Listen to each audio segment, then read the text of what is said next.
yazaala asala Namusisi ku mugwa. Ssuula ya 12 ey'akatabo kano aka Mbayiwa w'abayizi kawandiikibwa Walabye Kimagoba.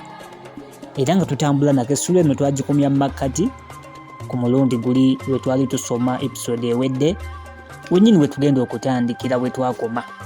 Muzzukulu wa Mugema munnakyala akwata ssente empya n'enkadde nze Mwanjuzi, era omutesiteesi owa pulogulaamu eno tuba tusome TikTok, YouTube, oteeka mu butesi kigambo nti tuba tusome, tuba butoola okw'amalusu n'eddookooli.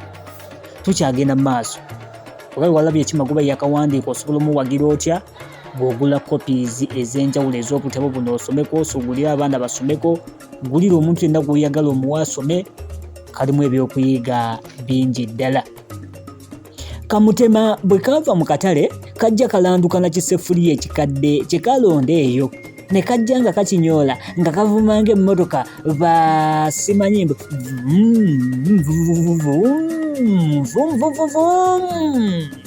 kale bwe kaali kayingira mu nju Mbayiwa mwe baali ate ne Namusisi, kakuba eŋŋombe ey'omumwa nti bibi.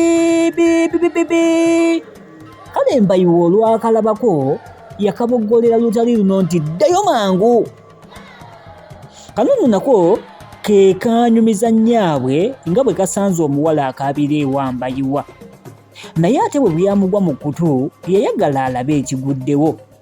Yava mu ffumbiro n'ayingira mu nju, era yagenda n'aliraana Namusisi ng'ali wansi awo ng'asimbye olukono akutte ne ku ttama alira.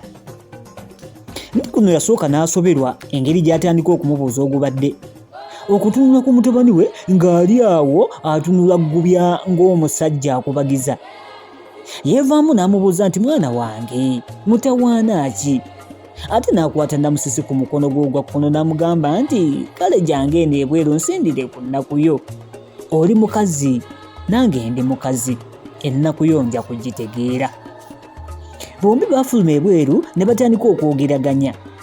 Mbayiwa yali akekejjana ng'agezaako okwekakaba mbu ave ku kitanda agende awulirize Namusisi bye yabuulira nnyina, naye yalemererwa era yasigala ng'omutima gumuli ku mutwe nga yeeraliikirira ebinaddirira.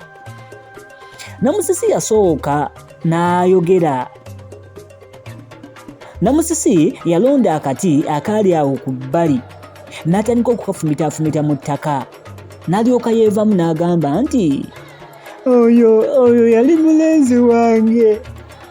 Ate awo n'asirikamu. Olwo n'ayongera okukoteekera ddala omutwe n'okutakulaatakula mu ttaka n'akati, era n'asirika. Ndi kuno yalaba Namusisi akonye n'ayongera okumugumya nti mukadde tonneeraliikirira, nange dda nja kukubuulira ekyama. Kale ekyo kyekyawa Namusisi obuvumu, n'alyoka aluva ku ntono n'amubikkulira ekyama nti ali lubuto lwa Mbayiwa lwa myezi 3. Yayongera okusinda ennaku ye nti mwannyinaze gye mbadde ensula bwe namutegeezezzaako nga bwendi olubuto yetulumuse butulumusi kwekungoba n'ewuwe, n'aŋŋamba nti ye si mugwe mwetegefu konaakamu kundabirira, n'ansindika ewoono nannyini lubuto. Mbu ate bwe nteebereza okudda mu bakadde bange nga ndaba tekisoboka kubanga balokole bali ab'edda nga tebaagalira ddala muwala azaalira ku lujja. Yayongerako n'asinda ennaku nga maama wa Mbayiwa amutunuulidde. Wano ndi kuno we yasabira Namusisi amuwe engalo ze, n'azikebera. Bwe yamala okuzeetegereza n'atunuulira amaaso ge agaali gatangalijja, n'alangirira nti ddala kituufu oli lubuto. N'amusaba kalagira alindako awo. Yayingira mu nju n'abuuza Mbayiwa ku by'olubuto lwa Namusisi.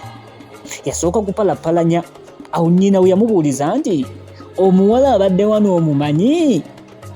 Koye nti mumanyi maama. Namubuuza nti omumanyi otya?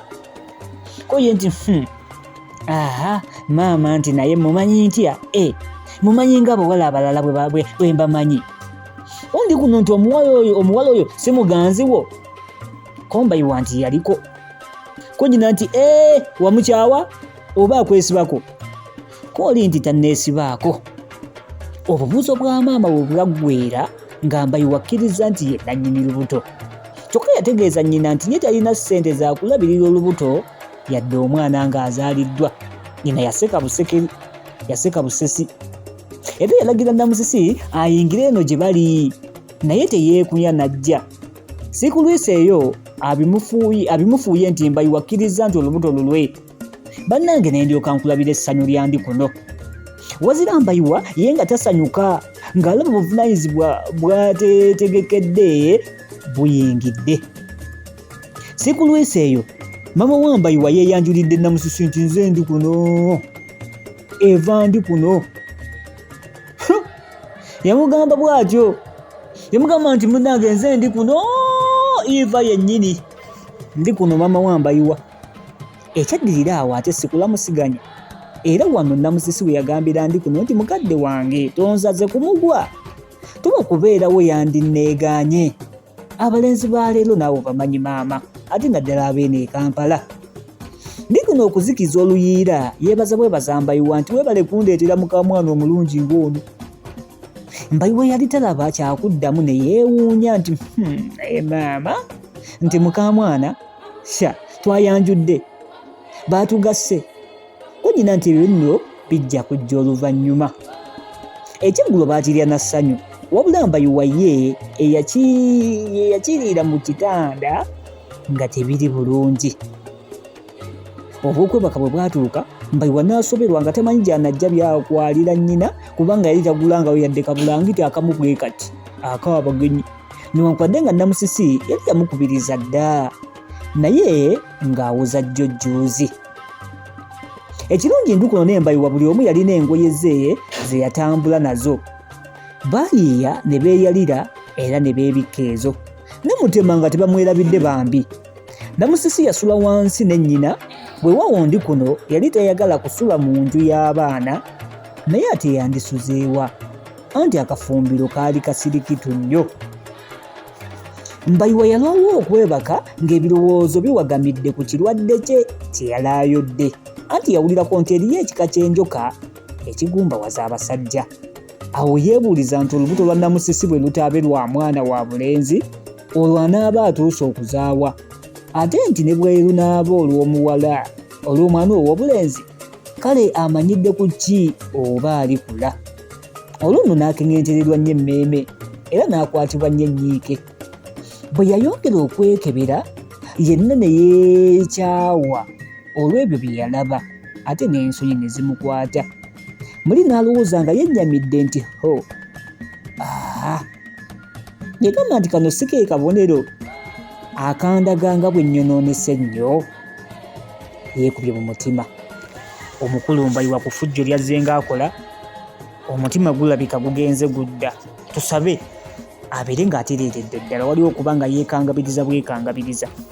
Ebituusewo biwulidde, amaze n'afunyisa Namusisi olubuto, naye ng'ate tamwagala, n'okumugoba yali yamugoba. Bigenda kuggweerawa. Essula gye tuliko egamba nti nnyazaala asala Namusisi ku mugwa. Teba kubeerawo babadde bakwegaana mwana ono n'olubuto, naye nnyazaala agambye tekiyinza kusoboka. So nga bagamba nti eteefu etuusa mugenyi, eyatuusa nnyazaala yeetaasiza Namusisi. Bigenda kuggweerawo. Njagala kukuma wano mwene episode tusisinkane mwegenda okuba ng'eddako. Essula ekyagenda mu maaso, tuli mu makkati gaayo. Essula egamba nti nnyazaala asala Namusisi ku muguwa. Muzzukulu wa Mugema munnakyala akwata empya n'enkadde, kankusiibulire wano olwaleero. Mukama Katonda abankumira awangaale ayibeene.